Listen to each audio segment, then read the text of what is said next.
Hey everybody, today we're going to do another trade review. Today it's going to be The Invisibles. This is volume 2, mostly written by Grant Morrison. This is Apocalipstick.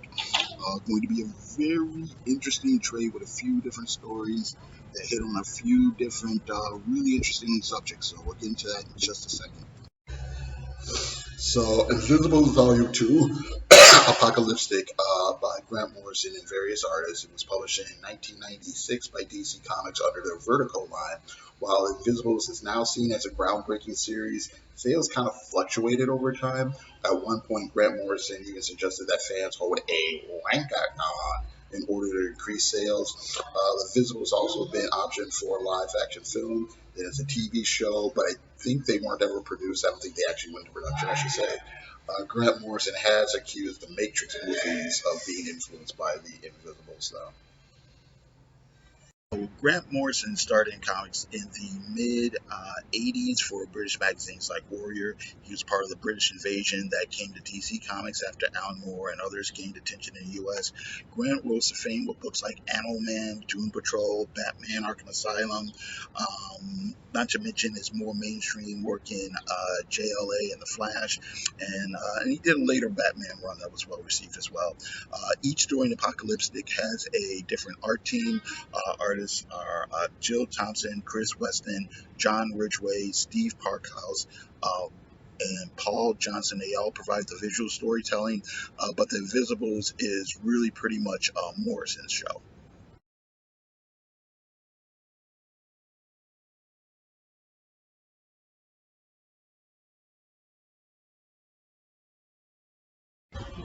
So the Invisibles are sort of superheroes, secret agents in a way. So it's Invisibles and Invisible College. They're a collection of agents fighting a war against various forces who want to take over the world. Most of the evil is perpetrated by a secret organization called the Archons of the Other Church, Outer Church. I'm sorry. They battles for control take place behind the scenes of the everyday world, and most of the people or the public is unaware. And the series blends sci-fi elements, mysticism, time travel, and parallel dimensions and psychedelics. So the first story shows King Mob's invisible cell. They've been cornered in an old windmill, and they're almost captured by the other church or the outer church. But they escape, and one of the members, Jack Frost, runs away, and then the Invisibles realize that they're going to need some help going forward. The next story features a new character, Jim Crow, who's related to the Invisibles. He's an agent. He's also a rap star who uses a lot of voodoo imagery as part of his act. The magic, of course, that he does is actually happens to be real. He's unsure if this would fly to Black Americans today.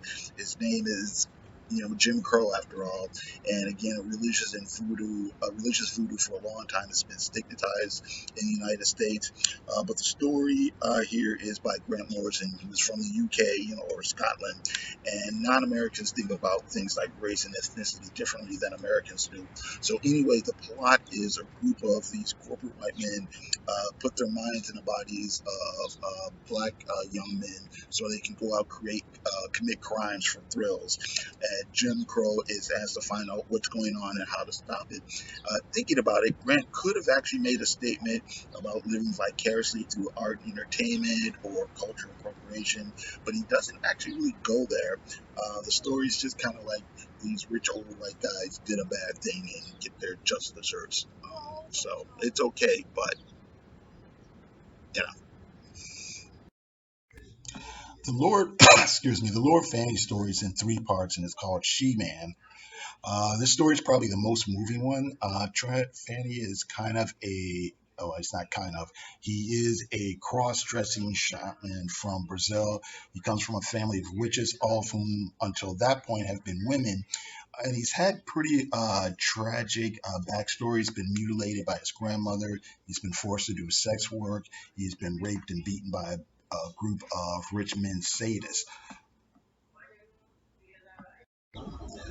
So Lord Fanny's grandmother decides, since there's not going to be any more female heirs, that he will be the next in line.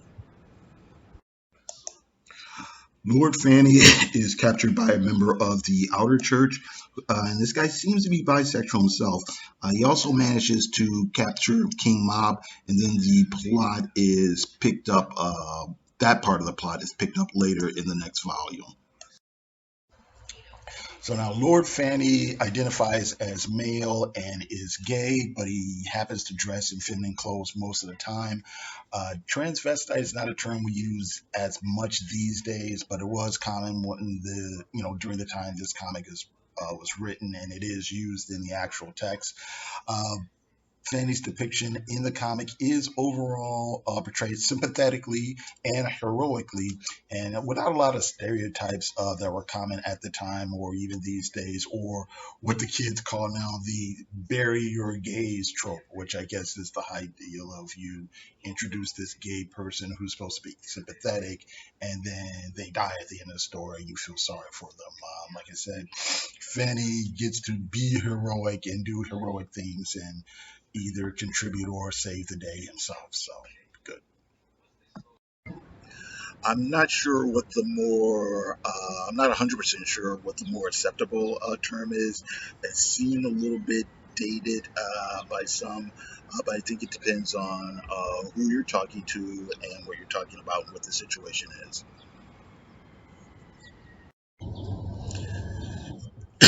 It's interesting that Morrison made Lord Fanny from Brazil, concerning the image that a lot of people have of that country in regards to like things like sexuality and gender roles and religion, and as well as poverty. Most of the sorry, excuse me, most of the gender and sexuality issues are presented in a kind of a matter of fact way. You don't feel like you're reading a very special episode of The Invisibles, and we're not expected to condemn people for their choices either. In its own way, it's pretty progressive. Also, there is something troubling though. About suggesting that Fanny is Fanny in part because of Miss Andrews' abusive grandmother. But it is also worth mentioning that while most of the interior artists draw Fanny as a man wearing women's clothes, uh, artist Brian Boland draws Fanny on the covers just as an attractive woman. So I think that's pretty interesting. Um, and then there's the Jack Frost story. So Jack is basically the resident angry young man, punk rocker type member of the group. He's run away from the Invisibles, and as they are out there searching for him, there's also members of the outer church who are nearby and almost capture him. The story also has something to do with memories of alien abductions, and but Jack is basically able to resist with the knowledge he gained from a former mentor. There's also interesting kind of a backup story, but basically we learned the background of a soldier that King Mob has killed in an earlier issue. The man here is presenting a pretty sympathetic life. He's kind of a regular guy, falls into this job or whatever, and we get we learn a little. We feel a lot of empathy for the character, and it's an interesting flip on something that you see all the time in comics, action movies, wherever, where the main character, the hero, will like kill like this faceless henchman or stormtrooper or enemy trooper, or whatever, and you don't really care, you know. It's one of the bad guys, whatever. You don't know, he doesn't have a name or face or anything. This particular story gives a name and gives a face to that particular henchman or soldier or whatever. And like I said, we're forced to feel empathy for him. I should mention there's kind of a little horror story about royals who hunt people with the aid of an interdimensional monster. The servant or butler, I guess, is an invisible agent, but he doesn't carry out his mission, and so he kind of gets his upcomings in a kind of an ironic twist. So it's a little bit harder to pick out the immediate comic book influences, or at least the mainstream ones. It is easier to pick out some of the references to things like Aleister Crowley, H.P. Lovecraft, uh, Philip K. Dick, maybe William Burroughs, pop music. Um, I would say that King Mob is kind of a wish fulfillment character for Grant Morrison, but he doesn't appear very much in this particular volume. So as you can see, a lot of the art is not uh, super dazzling. It's it's just kind of functional. Just to give you a few more examples here, you're not really blown away or really, whoops, really immersed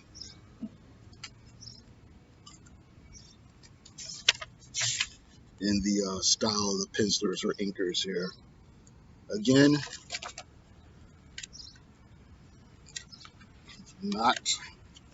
not bad, but it just sort of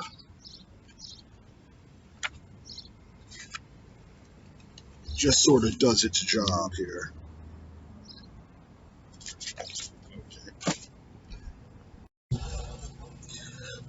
I'd say my favorite art here is the art by Paul Johnson, Chris Weston, and John Ridgway, probably.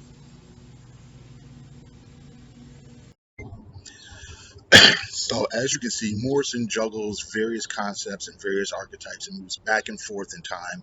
And while the storytelling mechanics are mostly clear and direct, he doesn't always hold your hand.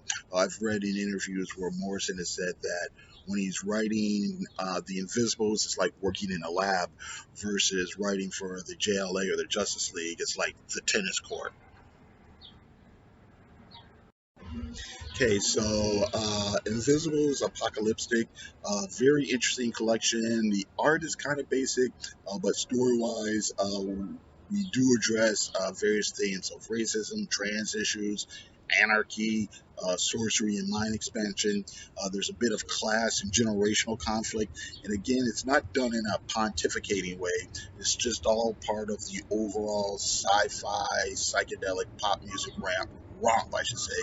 Some of it's slightly dated, but not to the detriment of the overall comic.